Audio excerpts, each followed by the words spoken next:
அதிமுகவிலே பிள்ளை பிடிக்கிற வேலையை தொடர்கின்ற நீங்கள், நான் தான் புரட்சி தலைவர் எம்ஜிஆர், நான் தான் புரட்சி தலைவி அம்மா, தாவேக ஆட்சிதான் அதிமுக ஆட்சி என்று அதிமுகவின் அப்பாவி தொண்டர்களை, அதிமுகவினுடைய விசுவாச தொண்டர்களை ஏமாற்றி அதிமுகவை அபகரிக்கவோ அழிக்கவோ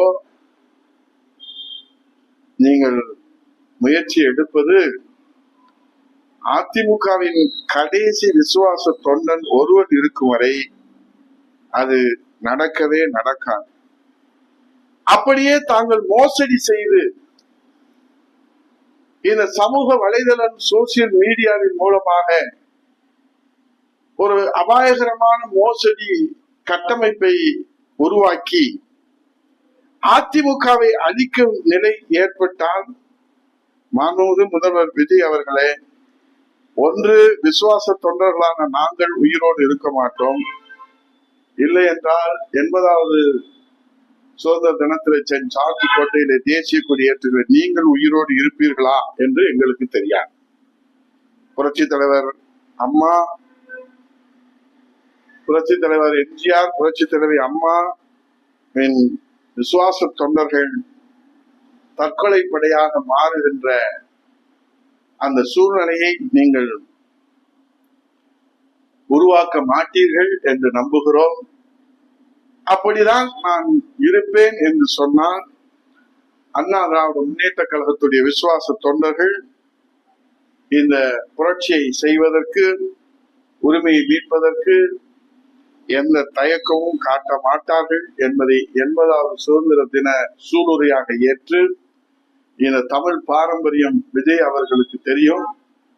செத்த பிறகு கூட வீரத்தை விதைப்பதற்காக நெஞ்சை கிழித்து அவன் வீரத்தை உலகத்திற்கு எடுத்துச் சொல்வதற்காக அவன் மரணத்திற்கு பிறகு அவனை அந்த வீர தழும்பு ஏற்பட வேண்டும் என்பதுதான் தமிழர் பாரம்பரியம்.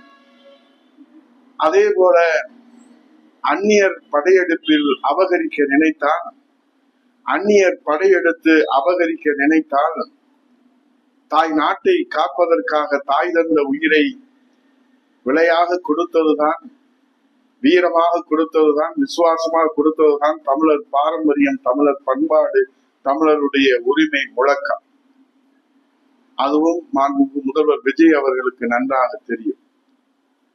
அப்படி அந்நியர் படையெடுப்பு அதிமுகவில் நுழையுமானால், அபகரிக்க நினைப்பாரானால், குடும்பத்திற்கு ஒருவர் வெற்றி திலகமிட்டு வீர திலகமிட்டு தற்கொலை படையாக புறப்பட்டு புரட்சியை நிகழ்த்தி காட்டுவதற்கு புரட்சி தலைவர் எம்ஜிஆர், புரட்சி தலைவி அம்மா எங்களுக்கு ஆசி வழங்குவார்கள் என்பதை தவிர, இந்த சுதந்திர தின நல்வாழ்த்துக்களை இந்த தாய் திருநாட்டு மக்களுக்கு வணங்கி சமர்ப்பித்து, மாண்புமிகு முதல்வர் அவர்கள் முதன்முறையாக கோட்டையிலே கொத்தளத்திலே கொடியேற்றுகிறார்கள்.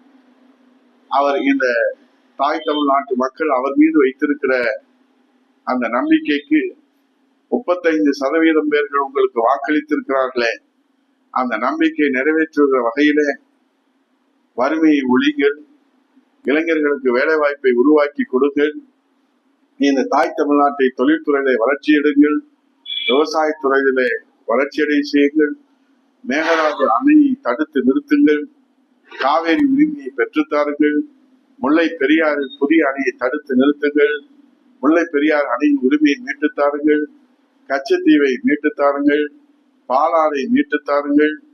ஒரு அற்புதத்தை இந்த அன்னை தமிழகத்திலே நடத்தி காட்டுங்கள். அன்னை தமிழகம் உங்களை வணங்கும். அதை விடுத்து அண்ணா திராவிட முன்னேற்ற கழகத்தை நீங்கள் அபகரிக்க நினைப்பது அதிகார துஷ்பிரயோகத்தின் உச்சம். இது அண்ணா திராவிட முன்னேற்ற கழக கடைக்கோடி தொண்டனுடைய உள்ள குமரலை வெளிப்படுத்தி அமைகின்றேன். நன்றி, வணக்கம்.